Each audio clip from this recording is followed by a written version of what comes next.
Let's talk about sex, baby. Let's talk about you and me. Yep, that's what we're talking, sex. This episode of the Change Guru podcast, Tam wants some advice on having a healthy sex life after she's gone through menopause. I do my best to answer the question. It's a little bit squirmy for me, but I really love this topic, and I hope you enjoy it. The Change Guru podcast is brought to you by my books, Be Your Own Change Guru and How to Find Your Purpose After 40. They're available on Amazon, and if you like the show, buying a book is an awesome way to show your support for what I'm doing. And now, here's the podcast. The Change Guru. Listen up.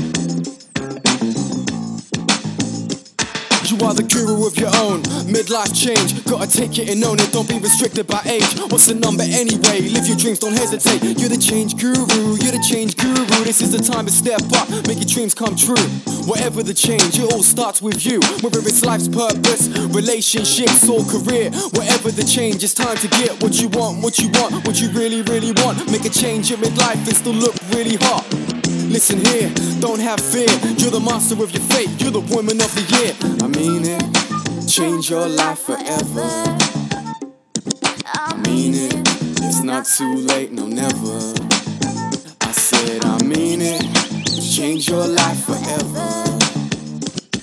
I mean it, it's not too late, no never, ever, yeah. The Change Guru, all starts with you. Hello, welcome to the Change Guru podcast, episode number 38. It's Sue Paget here, and this is a place where we have a conversation about all the stuff that happens to us after 40. The cool thing about this topic is that a lot of the issues, even though they're kind of age-specific, there's ways that we can learn lessons from them, whatever stage of life you're at right now. And actually, the questions that I'm going to deal with today from one of our listeners is one of those kind of questions. So I'm really excited about this topic. Before I get to it, let me do a little bit of business. If you haven't subscribed to my newsletter, come on over to thechangeguru.net. Every week or two, I send you like a little story, little adventure from my life that's happening, a little learning or a lesson that I can pass on to you. They're not spammy. I don't sell you anything, and they are an awesome way to stay connected with me. And I often get letters and questions for my podcasts and vlogs, and this is how my question came about today from a woman on my newsletter. So this is an awesome way to connect with me. So going over to thechangeguru.net and getting on my email list is a way to support what I'm doing. Another way is come over to my Facebook page at facebook.com/thechangeguru.net. I post everything that I'm doing there. So if I've got I tell you about my weekly videos, my weekly podcasts, everything I do kind of goes into that hub. And also, of course, come on over and subscribe on iTunes to this podcast. That is a way that you don't even have to do anything. My episodes will just show up on your phone automatically as soon as I load them up. And that way you have got a bunch of tasty ear candy treats in your phone to take around with you anytime you need the inspiration. All right, let's get to today's question. It is from Tam, and here she goes. She says, "Hi, Sue. I just turned 60, so the biggest issue I'm having isn't something you might relate to, but I know it's an issue for a lot of post-menopausal women, and that's painful intercourse. I've tried all different kinds of things short of hormone therapy. I won't take anything that could cause cancer. I was sent to the UK last year for something, but it wasn't any different than the creams I can buy in the States. This has been really killing the intimacy of my husband's and my relationship. I feel really guilty about it, but I've kind of given up looking for a remedy. I think a lot of women are having this problem, and with the advent of Viagra, we feel even worse." Thank you so much for the question. And it was kind of like I was saying before, a lot of the topics that we cover here might not necessarily fit into the age that you're at right now, but there's absolutely some relevance. And I'm actually really grateful that you sent this, because in my research to find some answers and some direction for your question, I learned some really cool things that not only are things for me to take into consideration in my sex life, but also things that I could pass on to others. The main thing that I learned is that Viagra is actually creating a whole lot of holy hell for a lot of women. And it's because of the simple fact, and I'm just going to be frank in my language, okay, we're just two girlfriends talking right now, and I should also say I'm not a doctor, I'm not a sex therapist, I'm just a woman who's been married for over 30 years, and our sex life's really important to us. And we're constantly looking for ways to feel good with each other and to learn more. And I personally love sex. I think it's a really important part of life. So that's where I come from this. But I also am fascinated in the way that men and women relate to each other. And one of those things that is really changing the game, and maybe not in the best way right now, is Viagra. So when I was doing research, it turns out that women that are experiencing really painful intercourse when their partners use Viagra is really common. And the guilt trips about feeling bad about it are also really common, because even though Viagra might help a man get a hard-on, it doesn't solve any communication problems. And when a man is using Viagra to help with erectile dysfunction, he's able to keep an erection and he's able to go at it. It might come at a time where for a woman, whether it's because of hormonal changes such as menopause, where your estrogen levels, progesterone levels completely change, so you just have more vaginal dryness than ever. So if you're getting pounded by a guy that is on Viagra, of course it's going to hurt. And then if you're not able to explain properly that, honey, yeah, I love your erection, but it's not gelling with what's happening for me down there right now, you know, and I think a man and his penis and his erections, it can be such a kind of fragile area in the first place that you almost might feel like you're walking on eggshells when you're trying to figure out a way to deal with this new type of behavior. So the first thing that I want to tell you, Tam, is it is really common. This is a huge problem, and I will put some of the links to the articles that I read about this on the show notes for this podcast. But I think it's going to make you feel better. It's going to make you not feel alone. Now, an interesting thing about the difference between my age group and your age group is that supposedly with the age 50 and over, a lot of women and men were brought up to believe that just intercourse, especially just missionary position, was the definer of good sex. Now, as we've gotten more exposed to sex, especially I think because of the internet, it's gotten conversations going. We're able to look at porn a lot more. We're able to just be so much more open and honest about sex. We all know that women have a clitoris. We need to be stimulated in that way, and often just normal intercourse does not do the job. But if you've kind of been grown up in an era where you didn't even know that it was okay for women to have orgasms, and you don't know how to pleasure yourself or how to have your partner do it for you, you might think that intercourse is the only way. And so in the advice for women that were having this really challenging time with Viagra, it was to kind of remind them there are a lot of different ways to have sex. And it also is a kind of a way that you might have to start using new kind of communication skills of just really being honest and saying, honey, you know, with this new thing going on, just a few minutes is really all I can kind of take right now. I need more time.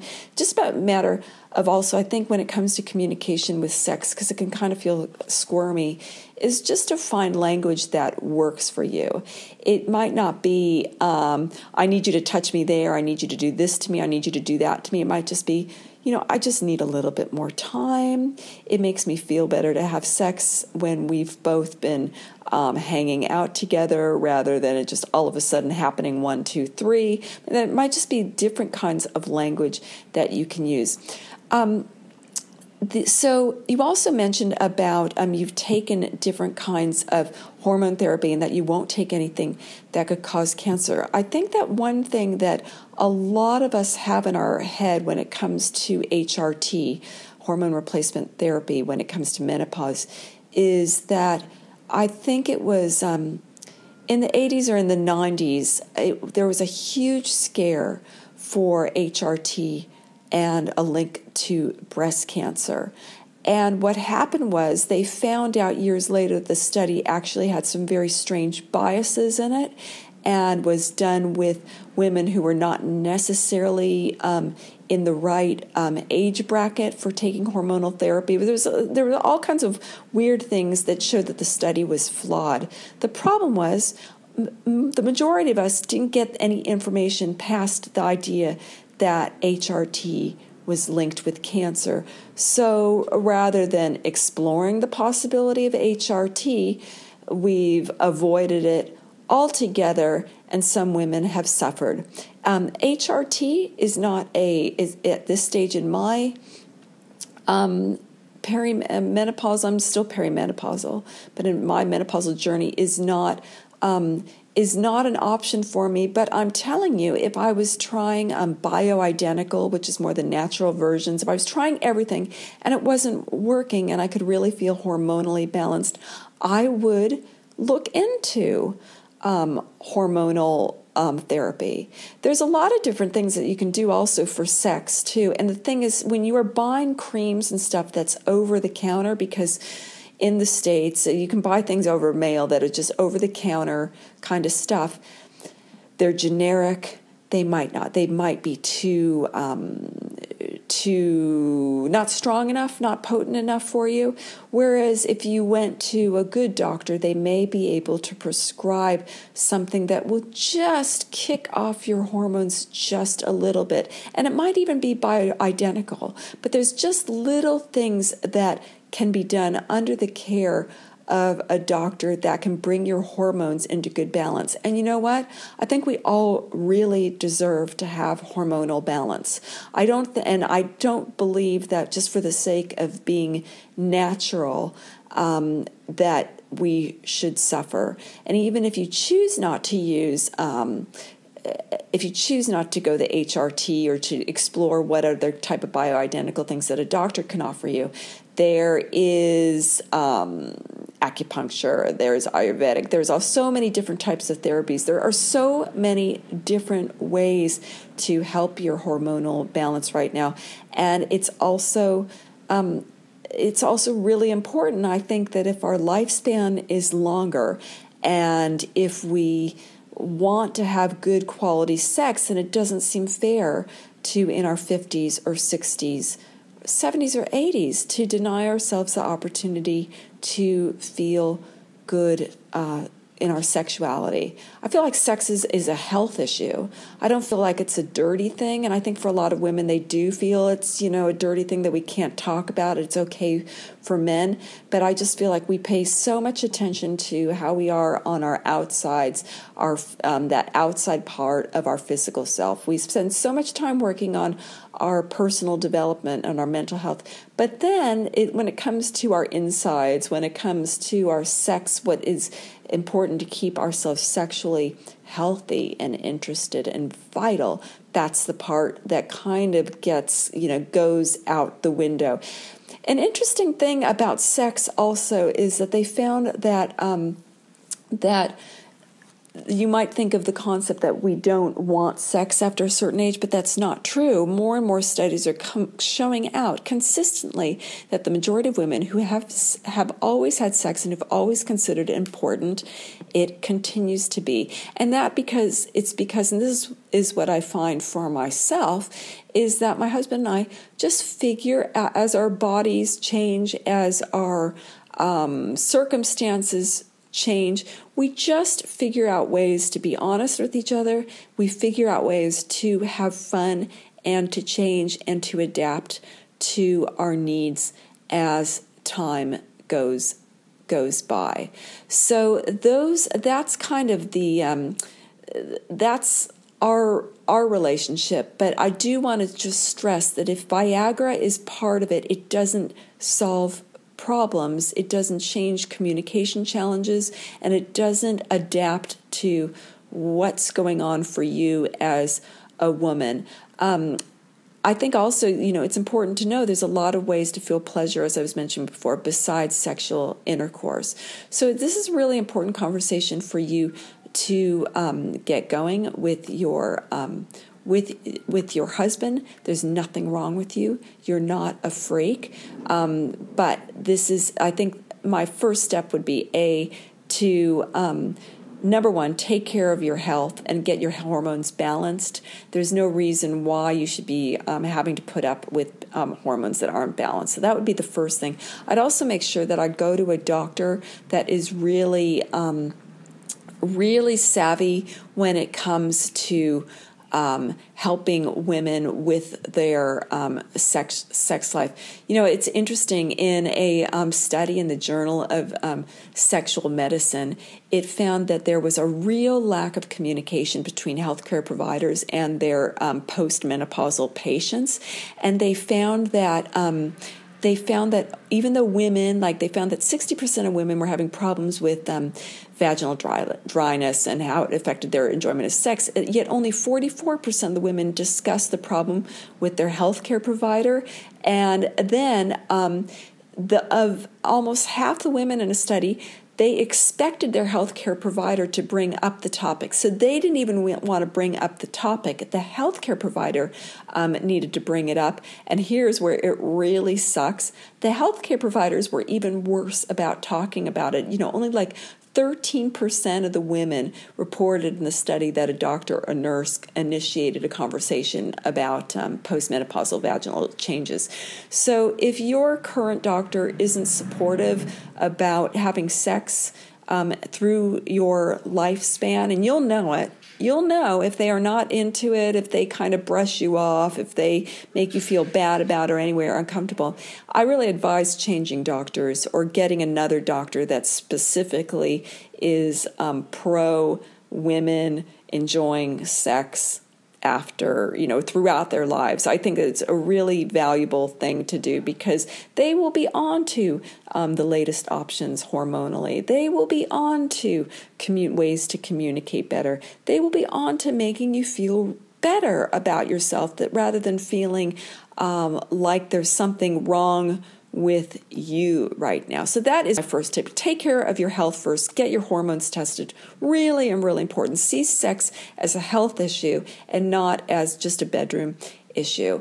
The second thing that I want to say, Tam, is that what you were taught about having a healthy sex life, the second half of your life, is probably isn't supportive for the second half of our life. I think that we weren't taught to think of sex as a health issue and something that's good for us and something that is fun and natural. And we are taught a lot of things, that we're going to, we've told from very early on, we're going to get vaginal dryness. Our partners men are going to not be able to get erections. We're not going to have fun. We're going to wish that we were, eating a pint of ice cream instead of having sex. All these things that you hear year after year as you're growing up, I think there's a danger of them getting almost embedded into our psychology, so that when we reach a certain age, we're kind of like, well, I guess I'm in the stage where it's all supposed to go bad. But when you think about it, sex is such a complicated thing that all through our lives, it's something that we're always trying to figure out. We're trying to work out if we're normal, are we this, are we that? And I like to look at this time of life. It's another stage of my sexuality where I'm learning, I'm growing, and it's okay for me to feel confident in the process. The other thing that I really like to do, and what I really recommend, especially in this time where you may be feeling bad about your sex life, is to do what you need to do to feel sexy for just you. So for me, that means when I feel like I'm kind of losing my sex drive a little bit, I just say, when's the last time I took a bath? And I'll make myself a really nice bath with candles, with oils. I'll shave myself. I'll just do things to just bring my femininity back to me, because I do find that for me, that's something I'm a pretty low maintenance person, and to feel sexy for me, if I feel like it's not really coming from within, then I do little things to, bring it back to me. So I'll make sure I've got some nice underwear. I'll make sure that I buy something for myself that makes me feel feminine like a woman. I'll make sure that I put some nice smelling oil into my bathtub. I just do things to keep up a sensual feeling in myself. And I'm not talking about going and having to get on it and swing from a chandelier. I'm just talking about my divine right to feel like a sexual being rather than just someone who has absolutely no desire or interested in it at all. And I'm sure there are those people out there and they're completely fine with it, but that's not me. And it doesn't sound like it's you either, Tam. So I do things to make sure that I feel sexy. I'm doing my part. I'm not waiting for my husband to deliver the sexy to me. I'm just doing stuff so that in my day-to-day, I can walk down the grocery aisle and just ask myself, do I feel sexy right now? Yeah, I've got a secret. I feel sexy right now. So that's an important thing that I'd like to bring into my life. I think this is the third or the fourth. I'm kind of losing count today, but it's okay to have lube in the bedroom with you. My husband and I really love coconut oil. We have so much coconut oil in this house for every single body part, and it's amazing how good that feels. And I think the problem with lube is that we assume that women have to get naturally lubricated, and it's got to be natural, and that if you don't get this natural lube going, then you're not sexy enough, you're not good enough. And we don't look at it like that. We just look at it like it's fun and it feels good. And if you're interested in natural products, it's really, really natural. It's nice for the man. It's nice for the woman. But one of a woman who I follow online is Michelle Prince from Holistic Perimenopause, who has put on her site often that coconut oil, even used kind of as a suppository, is really good, but it can be part of your play and your fun, but just have lube there. It's okay to use lube. There are different kinds of hormonal type of lube and oils that doctors can prescribe. But if you haven't used lube right now, give that a red heart go. Next one, this might come surprising, and I'm just going to say it because I think that might be surprising that I say it because I'm really pro women and pro health, but I like porn.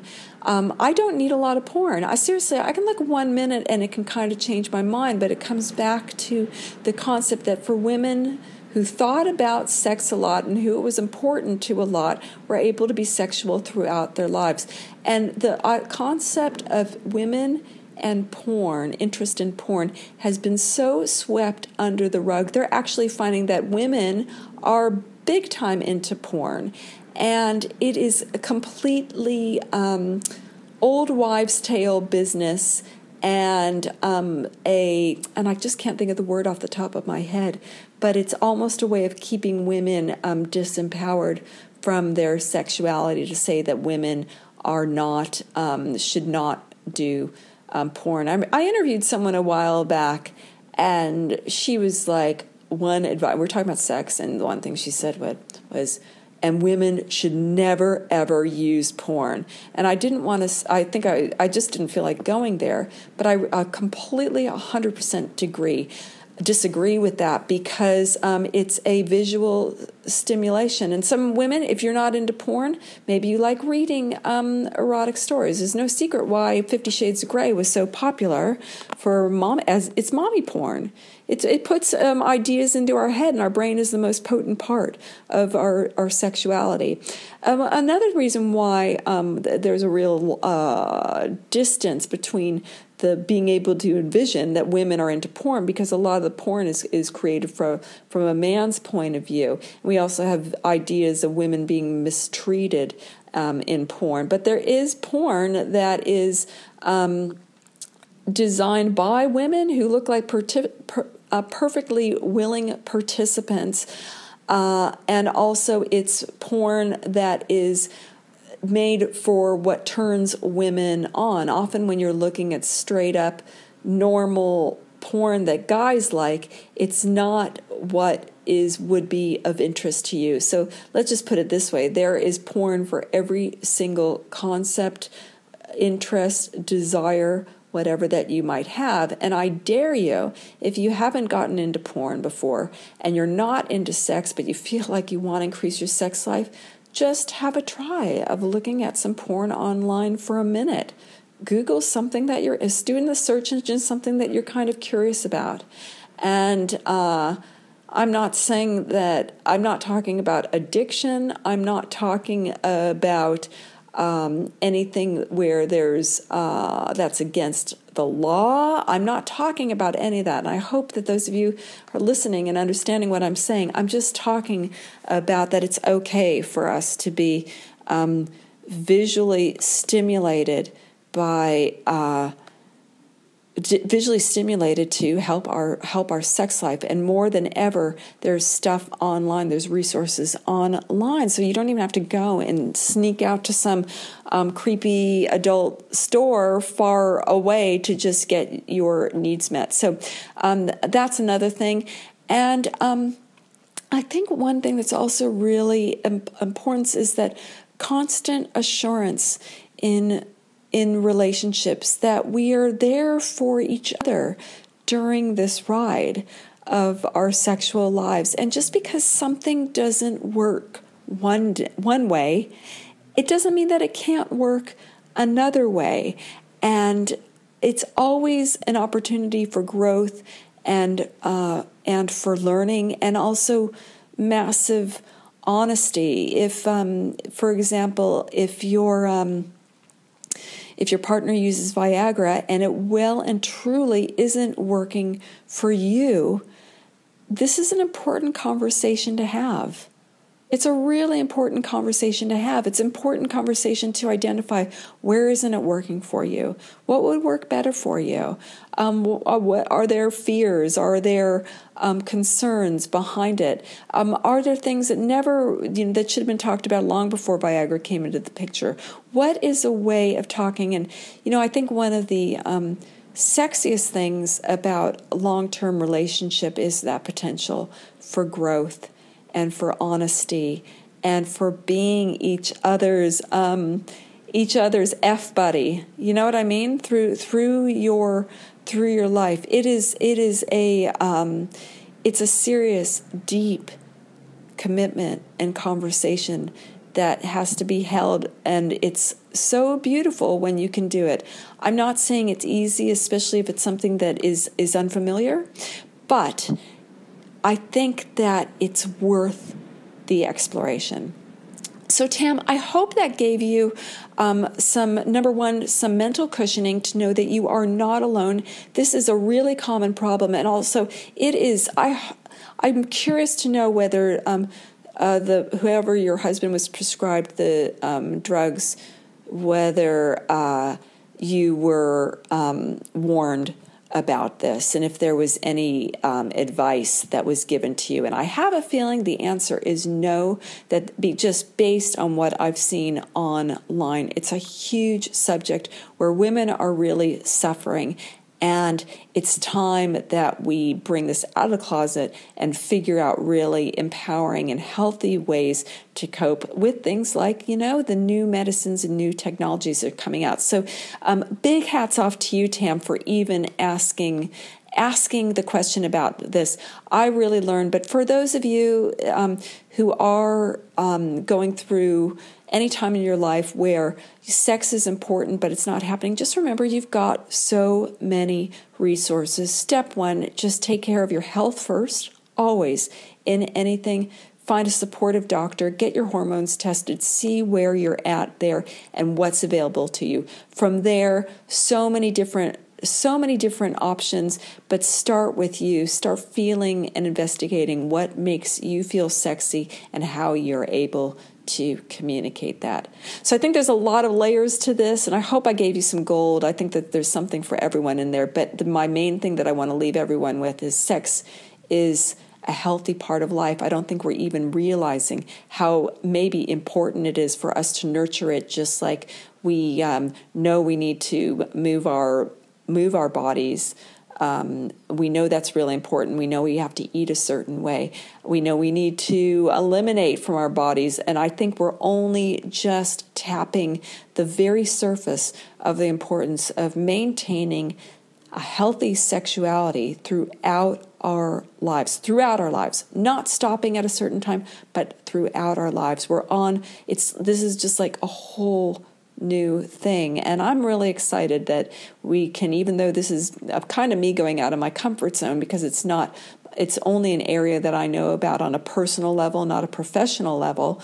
I can say that I feel really excited that this is a conversation that I'm able to have just normally, and without feeling ashamed or bad or whatever. I feel like it's a really important health issue. So thanks, Tam. I really appreciate it. And if you've got a question you would like to ask for me, nothing's off the table. Ask away. Get onto my newsletter at thechangeguru.net. You'll see a little opt-in form there. And once you're in the path, I give plenty of opportunities to ask me questions. All right. Hey, if you like this podcast, there's one thing that you can do that will really help me out. It's a bit of a favor, but if you want to do one thing for me, go over to iTunes and give me an honest review. That helps me out so much. Right now I'm completely buried. It's really hard for people to find me, but just imagine if more women found me and heard this honest conversation about sex and why we shouldn't be embarrassed to talk about our sex lives and why we should feel empowered to make ourselves feel as pleasurable as possible. I mean, if we're feeling good in our bodies, can you imagine how much better we are to our partners, how much better we are to our families, to the work we do, how much more fulfilled we'll feel, how much more healthy we'll feel if we're just doing what we can to have healthy sex lives. We completely deserve them. So if there's someone that is really needing this information, but they're embarrassed or whatever, just imagine if they found my podcast, how they would feel. They'd feel good. They'd feel good about the normal aspects of their life, their normal biology. So that's one way. Going to iTunes and leaving a review for me is a massive thing. All right, my friends, thank you so much. I dare you to go have sex. I dare you to go look at a little porn, see what you like. Yeah, that's what I dare you to do. Tam, feel good, have a conversation, and just know you are not the only one, and there are lots of things that you can do to feel good. All right, my friends, take care, and I look forward to talking to you next time. Bye for now. Let's talk about sex, baby. Let's talk about you and me. Yep, that's what we're talking, sex. This episode of the Change Guru podcast, Tam wants some advice on having a healthy sex life after she's gone through menopause. I do my best to answer the question. It's a little bit squirmy for me, but I really love this topic, and I hope you enjoy it.